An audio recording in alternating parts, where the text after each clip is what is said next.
Hey, Samuel, how are you doing? Great, Michael. Thank you very much. I just had the honor of sitting down for coffee with you in Mexico City last week, Yes. and talking more about Playa Escandon and your current projects of working to discover what's happening within the art market and how to adjust to that. So Exactly. I'd really love to hear a little bit about Playa Escandon first, about how long the project's been around and what the themes of the projects you work with there. Yes, of course. It has been quite good and a very challenging 2 years. It has been a 2 years journey there. I am a partner of Playa Escandon, and it has been a great adventure because by the time that the project began the gallery, we were focusing on making it a place like more showroom style to showcase some of the emerging projects or emerging artists from Mexico City and from all over the country. One of the main goals of Playa Escandon is not only to showcase artists from the city of Mexico, but also include difference from other states. Mhm. Artists, sorry, from other states. So the main goal is also to display different type of communities, of creative communities that can that are not very much into the focus of different of the current gallery programs. So we started creating this community of artists, of emerging artists, and of young collectors that are not very much into art now, but we saw a great opportunity there to make them connect with matters that they feel are important. So later we started developing all of the values that surrounds the environment of the gallery, which is disruption, like we love to be provocative with the matters and the topics that we address in the artwork and in the themes of the exhibitions. We love to have a great sense of humor. Of course, we try to make things like very serious in the way that we show the art that we have, but knowing not in the topics and not in the proposals of the artists. Of course, we are very much into painting, and for that, technique matters for us a lot. We always look for the artwork that we show to be like in a perfect way, and to have great finishing, and to have a much of a proposal regarding how the artists are working, and of course to show a lot of content that remind us, for example, of different issues, important social issues that are not like well, or in our perspective, are not well represented by other projects and other galleries. So we try to build a community that showcases, for example, art regarding aliens, art regarding migration, art regarding LGBTQ matters, and all of the different kind of minorities that we can find in the art system and in the art world, and for them to feel sure and that they have a place to showcase their work. And that is the way that it has been working. We have now displayed 9 collective exhibitions, and we are planning the 10th for June. And then we are continuing developing different type of exhibitions that, of course, remain aligned to the matter that are most important to us, to showcase young artists and to give them visibilities with things that matter to them, and then to build a strong, solid base of collectors.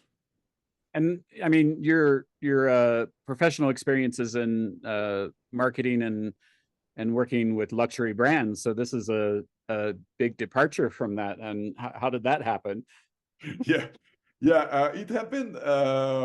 It grew on me because I remember like 6 years ago, I got a proposal for a university to teach some classes regarding luxury market and regarding PR and event productions, influencer marketing and stuff that are involved into the communication matters nowadays. So I got this invitation, and then they told me like, if you teach with us, you can have like a special price if you can, if you're willing to study something more. So I was checking out the other master's degree, and then I found a master's degree in contemporary art, market and business, that has the university with Sotheby's Institute of Art. And then my life changed. I decided to study that. I had my master's degree in contemporary art, markets, and business, and then I continued teaching classes because I already taught in some other institution like Condé Nast Education and different academies, for example. And then it grew on me the thing about going to know art much better. As you may know, of course, you are very aware of that. The luxury market always relies on art, just a matter as a way of validation and as a way of not making things so superficial in some aspects. And the epitome, for example, of luxury is art, because they are very like Cultural currency. yeah, yeah, yeah, of course. And it's some the art is about pretty and beautiful objects that have no like useful application on the regular life, but to just like being reflective with our existence. And of course, all of the luxury brands are always willing to have these collaborations with all of the artists and the galleries, because they find it as a way of validation. And of course, art is always going to be related to fashion, and it's going to be always related to luxury. So I was never like outside the art world, because I remember we had a lot of collaboration. I remember the Miss Dior project, in which they invited different artists to intervene or to create works of art regarding or with the inspiration of Miss Dior and the Miss Dior dress and the perfume, etc. And then the Lady Dior Art project, and it has been like a lot. I was very close, and of course, my main brands belong to LVMH Group. So as you may know, Bernard Arnault has a great collection, and of course, they always focus on these collaborations with different artists. I remember a project with Aqua di Parma and Samuel Ross. I remember the project with Louis Vuitton and Yayoi Kusama, Jeff Koons and Louis Vuitton also.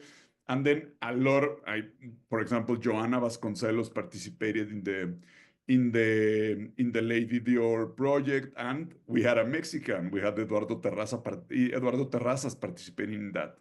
So I was never a stranger for the art world, but I wasn't like very much into it. Hmm.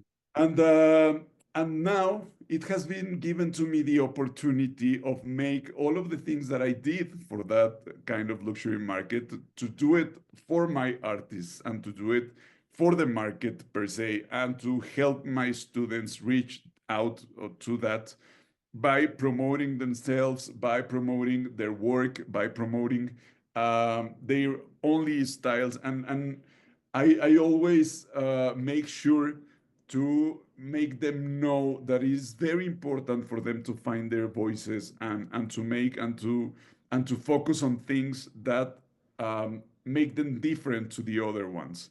So they cannot, so they have like a strong and impactful message that maybe can't change with the outlets in which they work, but it's not going to change their essence. So they must find that essence and discover what matters for them the most.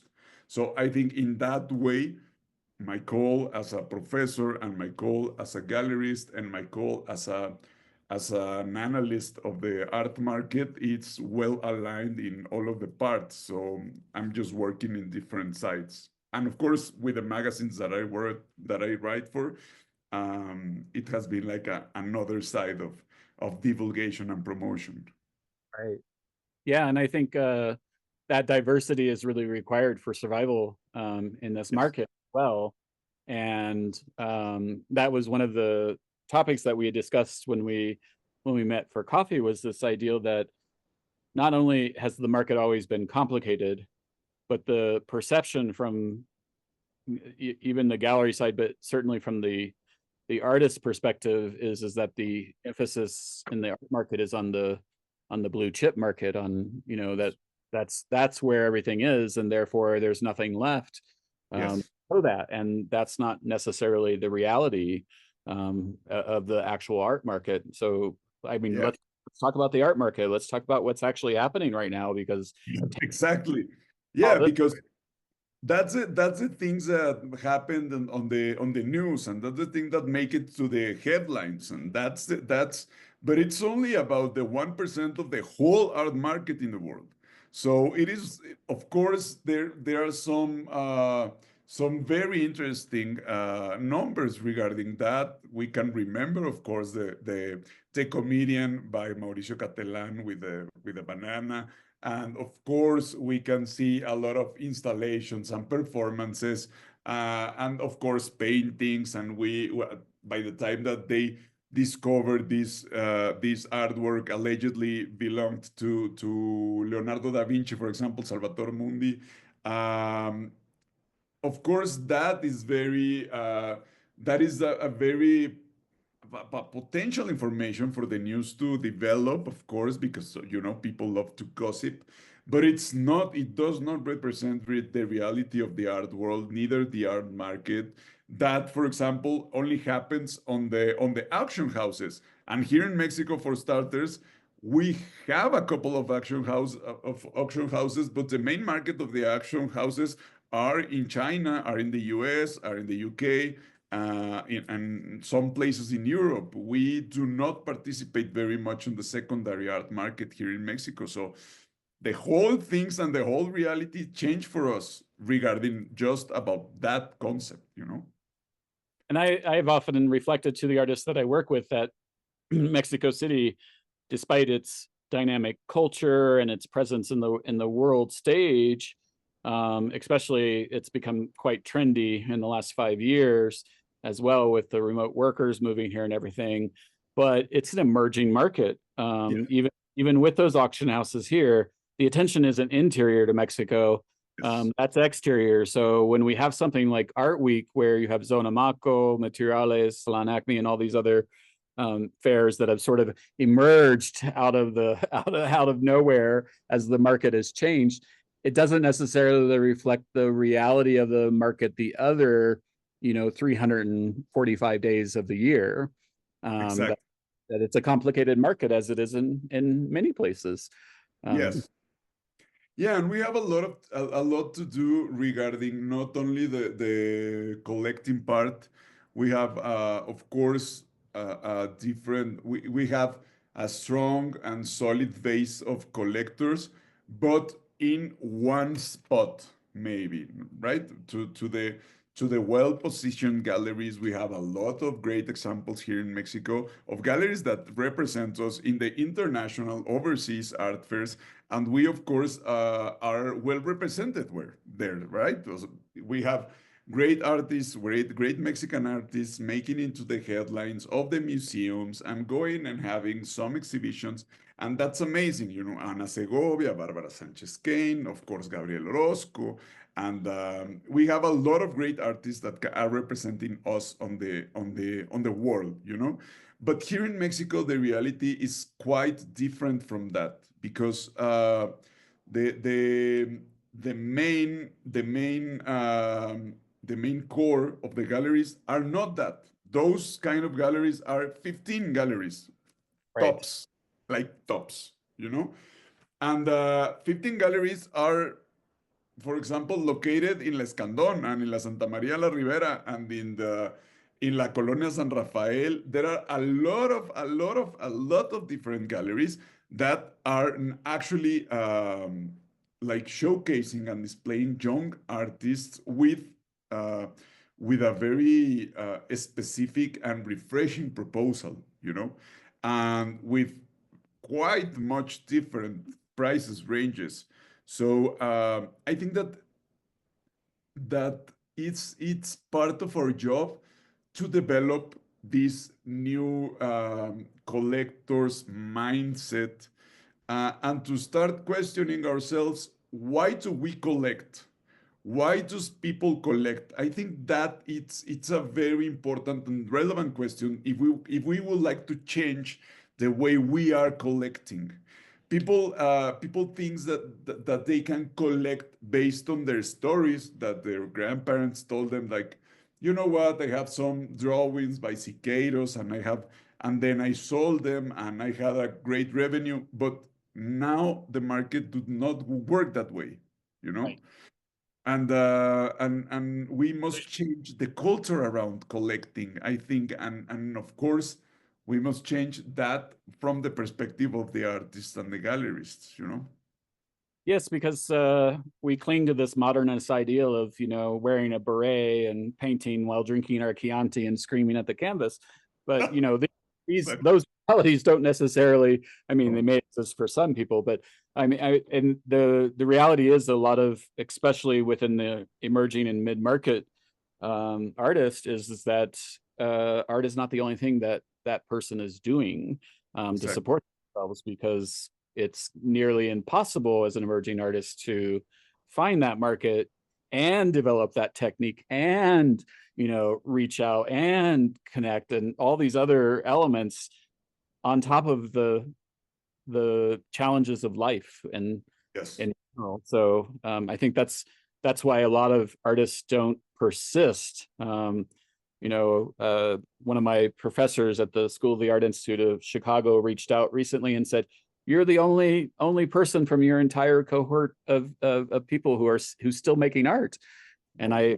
I want to be surprised about that, but I'm not necessarily surprised about that, because I myself at different times have moved away from art and come back to it and trying to survive. So I think it's your point about it creating a realistic picture for the artist, I think, is really important. And you shared a shot from a book that said, I can't remember the percentages, but I was surprised by young collectors being 99% of the market, like one-time purchases, not collectors in One. the sense of like a lifetime of collecting, but one Yes. time. So what is that market? Where does that come from?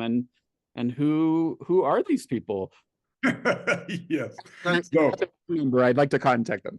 yeah. I would like to have some calls. Yes, of course. I mean, we have to break down the market, like the whole picture regarding the market in a different spots. Regarding the one of the latest reports or trend art market reports by UBS and Art Basel, we found that not only Mexico but Latin America as a whole market, it only like settles for the 9% of the whole art market in the world, right? So we are in the 9%. Maybe in that 9%, Mexico, it's, I don't know, I think that 3.5 or maybe 4.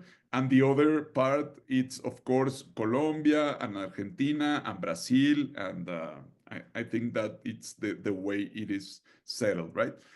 And then with that 9%, we must start questioning ourselves if the collecting here is happening. I show you that screen, that page from the How to Collect Art book by Magnus Resch, and he mentioned that exactly the 1% of the whole art market are composed by people that buy, for example, for museums, these like very established collectors, people that are establishing or emerging collectors, but we have a 99% of one-time buyers. So these one-time buyers, maybe we have to question them if they are buying for the precise reasons or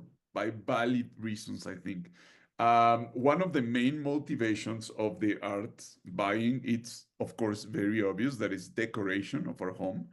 But the other ones are quite close to that, and that it has to do with the relation that they develop or the bond that they create with the message of the artist. And the other part, those are three types or three type of reasons why people collect, are regarding to support the young artists. So we have support, we have the decoration of our homes, and we have message.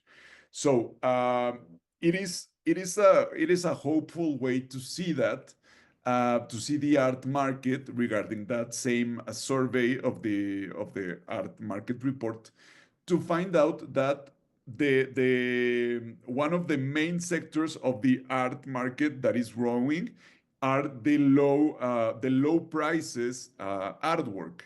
So if we are managing to see that that is the main, because the blue chip artists and the sales on the auctions and the private sales are struggling with that because they represent sales above $10 million, and that segment is shrinking.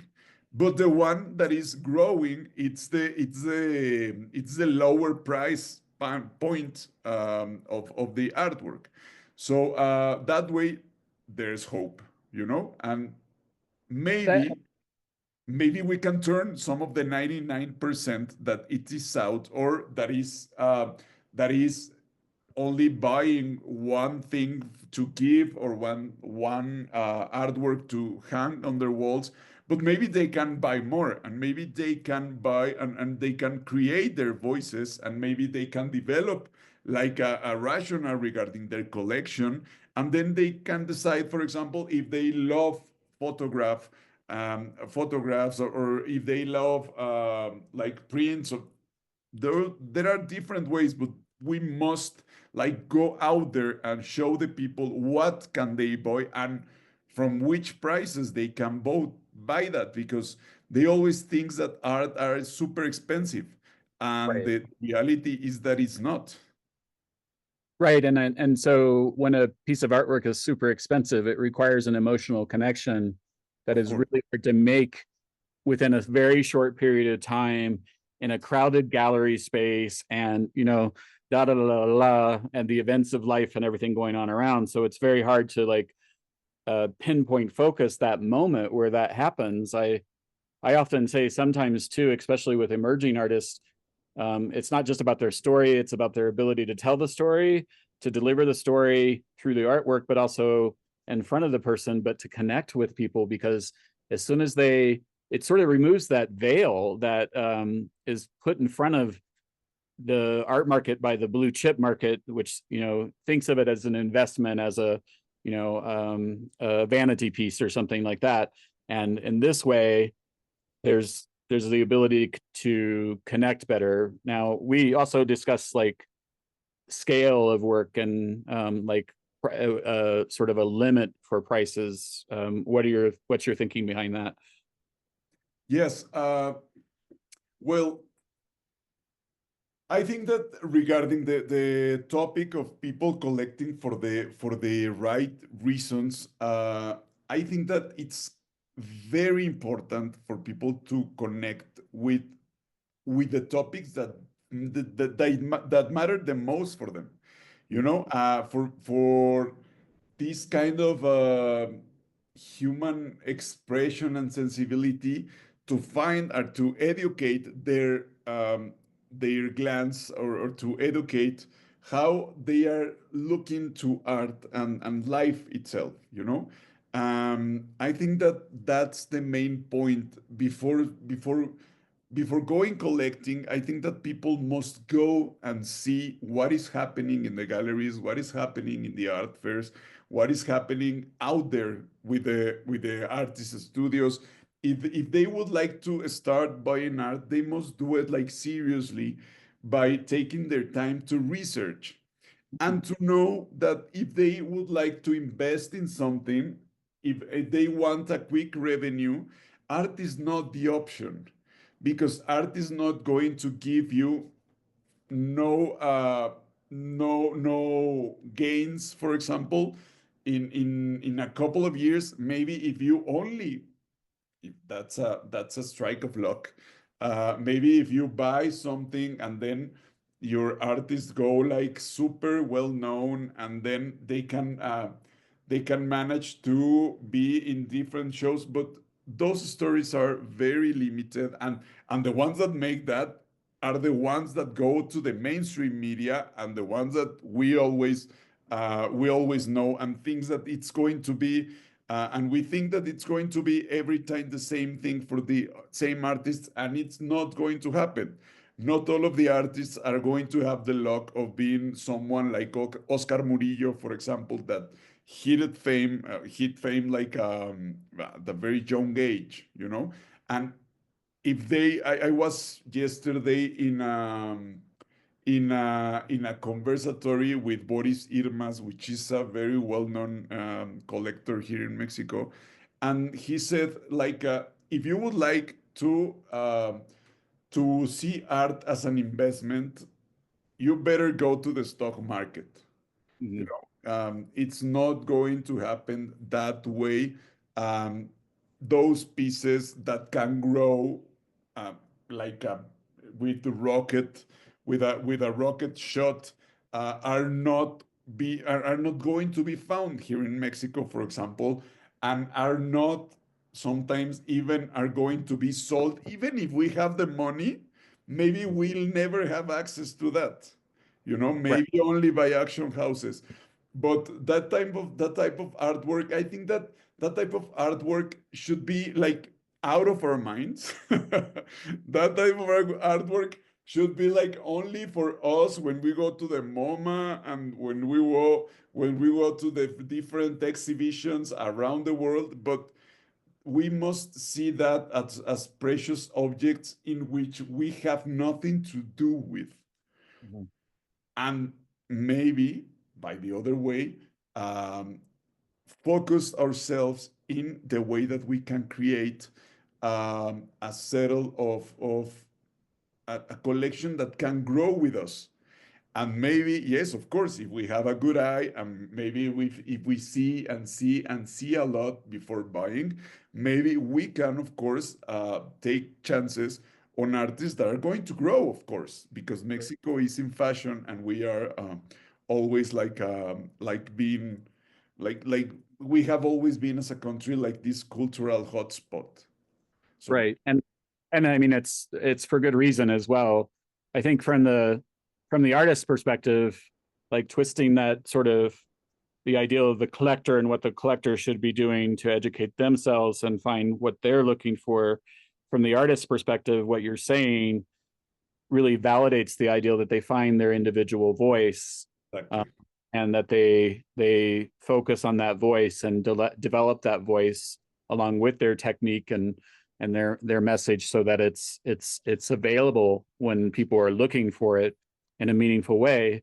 I think that also means partnering with galleries that understand that as well, that are interested in investing over time with the artist and making sure that the the artist can hear what the gallerist is saying, and not it's not necessarily like a I'm trying to squelch your voice or anything. It's like I'm just giving you information to let you know where the audience is right now, what feedback we hear, where we're seeing opportunities, and if that's what you're looking for, you know, one minor thing could make a difference. Yes, of course. Like scale, Yeah, like the scale of the artwork is going to make a huge difference. Um, exactly. we had that whole conversation because, you know, we come from this, you know, ideal of like, oh, you haven't made it until you can produce large scale paintings, but there's no market for large scale paintings. Exactly. It goes the other way around. Right. So you Yes, invest all this money and time into developing this, language in large scale, but there's not necessarily an audience. Well, there'll be fans of it, but nobody can afford it. And exactly. it disrupts the artist before they even get to the point where they want to be. Um, Yeah. I had the time, I had the chance, like in these previous 2 months, to talk with a lot of great galleries from the country because I was making an editorial that I will later share with you and with the audience, of course, when it is out. And they gave me some very interesting insights regarding this, taking in consideration that they are part of the galleries that are representing Mexico in different art fairs. So they always told me, like, as a collector or as an artist, never go on trends. Never focus your production or your collection on trends that are going to be speculative.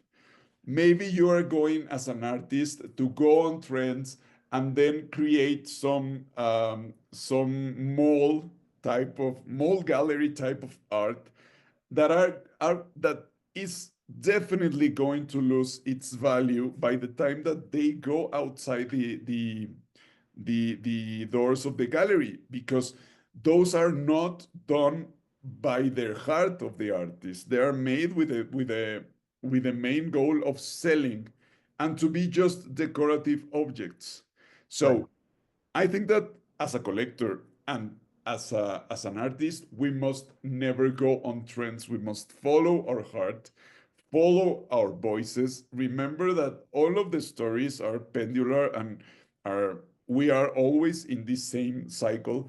That, for example, now painting is arousing again, um, against installation or sculpture or video and stuff. And then, for example, it's not that all of the artists that make video are going to now let them their cameras and stuff, and then they're going to do painting. You know, they must follow the way that they're doing. And some other advice that they gave me, it's not like if a gallerist told you like this one is the next, that one, this one is the next.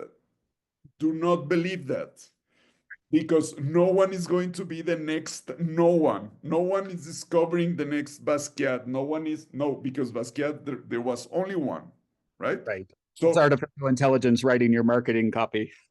exactly. You must find a gallery that can support you as an artist by showcasing your artwork and believe in you, and then showcasing your artwork in all other spaces like fairs, trying to get you into a museum, to push you into Medar residency here in Mexico or outside Mexico, and for them and as a gallery to show interest in your work, and then to let you know which kind of things are going to work and which kind of things are not going to work. Like you said, for example, if we are creating art in a capital city of the world, Paris, London, New York, even Mexico City, the white paintings are not going to be sold like super well, because we do not live in white apartments.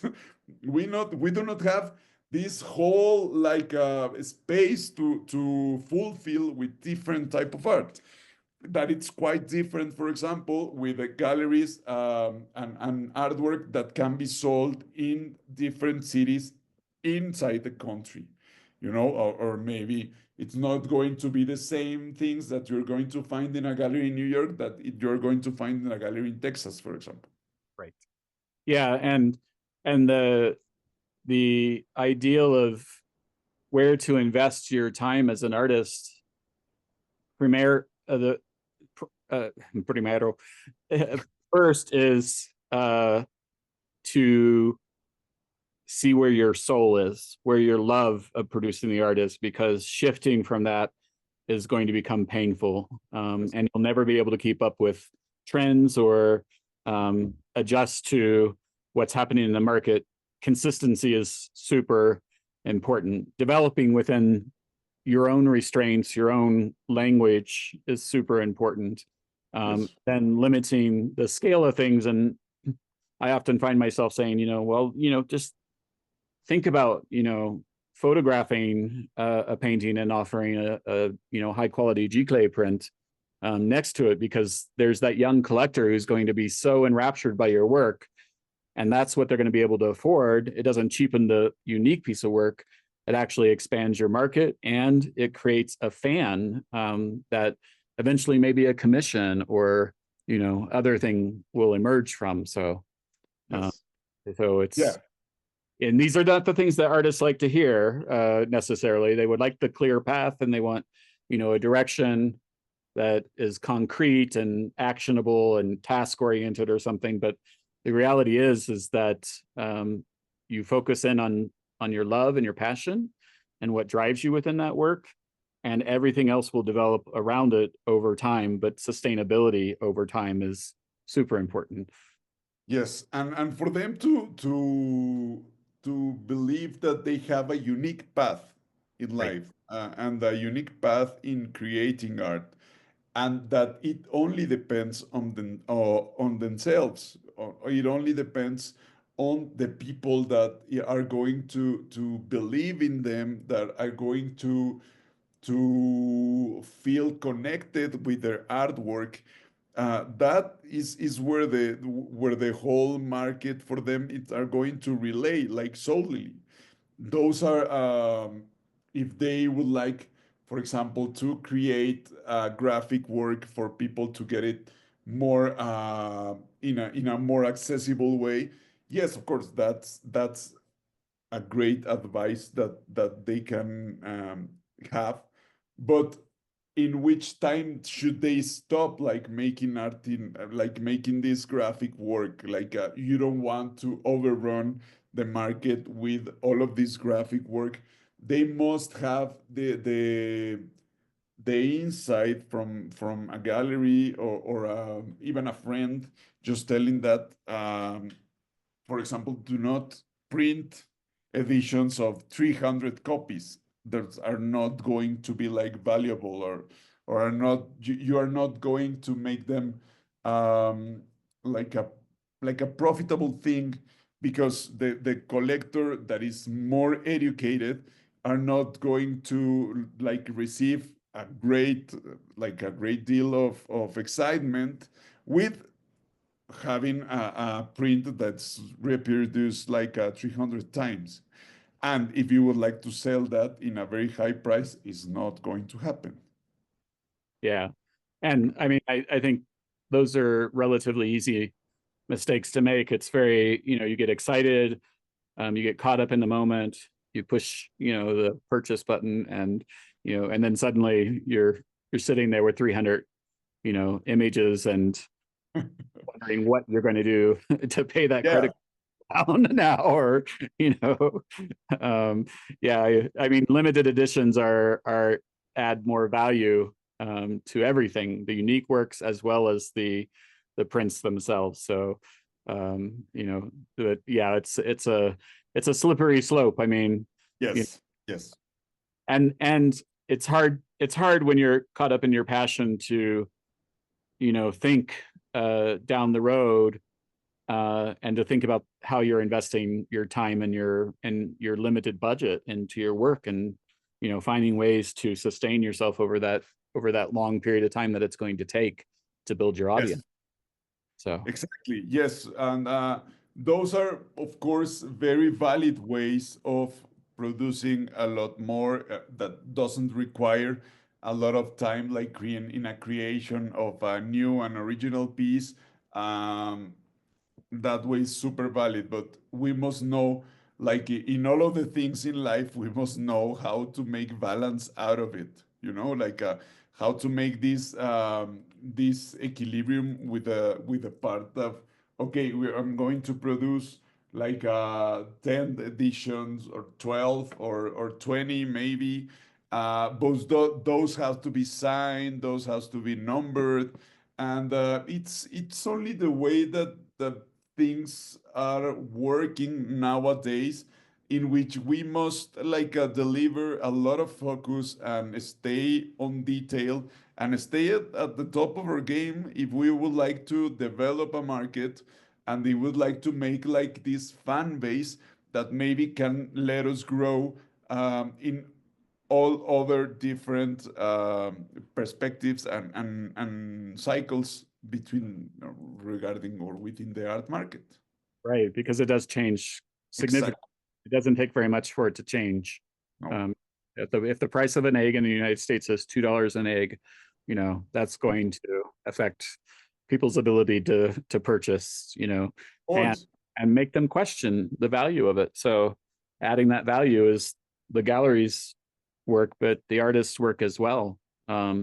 So it's a mutually beneficial relationship for sure. Absolutely. Always. It is always. And I think that us as gallerists are always looking not only to make the business more profitable, because of course we would love to, but always to make that see as a long run, like a resistance run.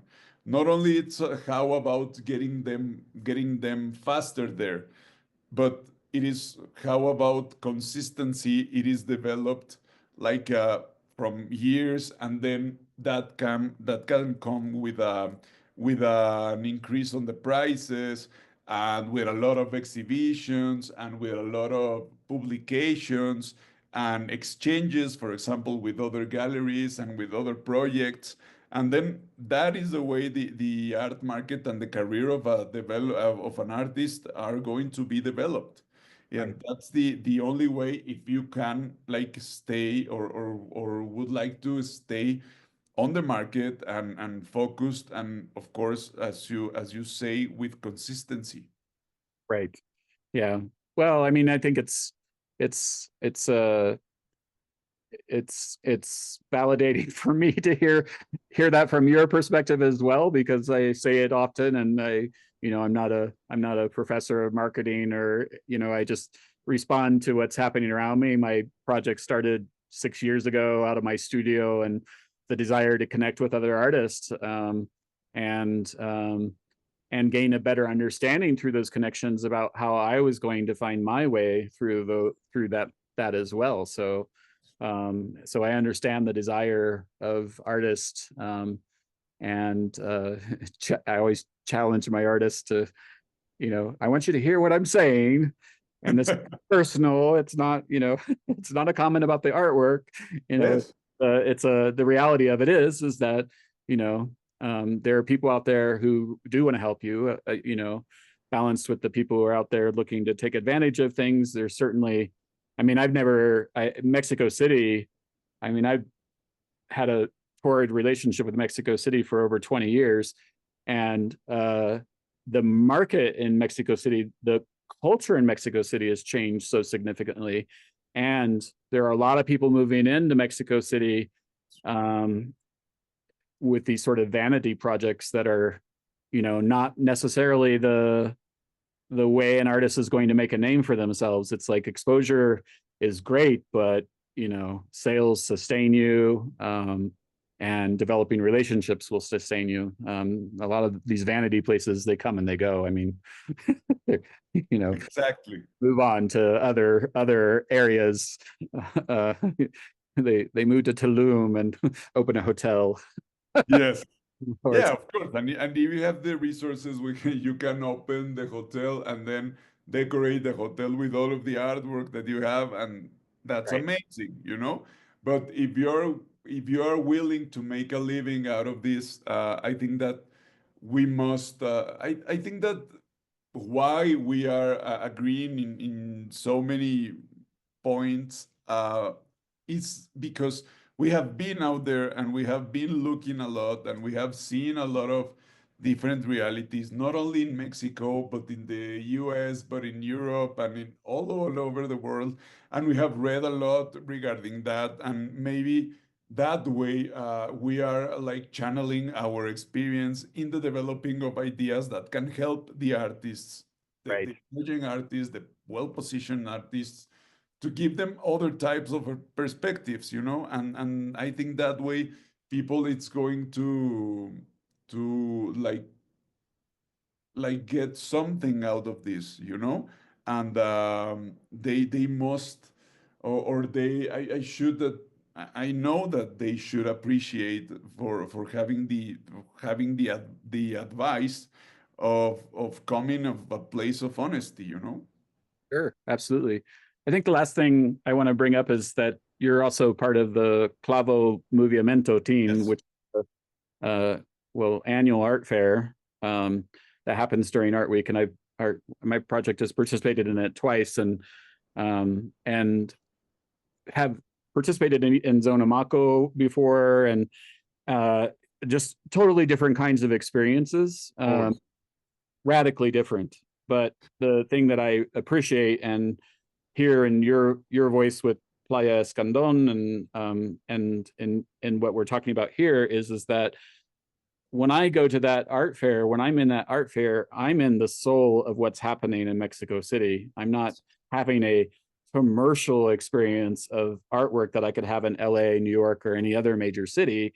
I'm actually experiencing the artwork that's being made by these emerging artists in Mexico City. And I think that's a very unique voice, a very sustainable voice that needs to remain active within the community. And it's also the inspiration uh, for in my project, but also for the art fair that we're going to be hosting in the in the exact same space that Clavo hosts as well. Because you know, I think within the queer and allied community, there's definitely an intentional voice there about different topics around identity that um, needs to be heard and seen and experienced in a unique way as well. So I'm appreciative of the things that you've done that have influenced my work as well, and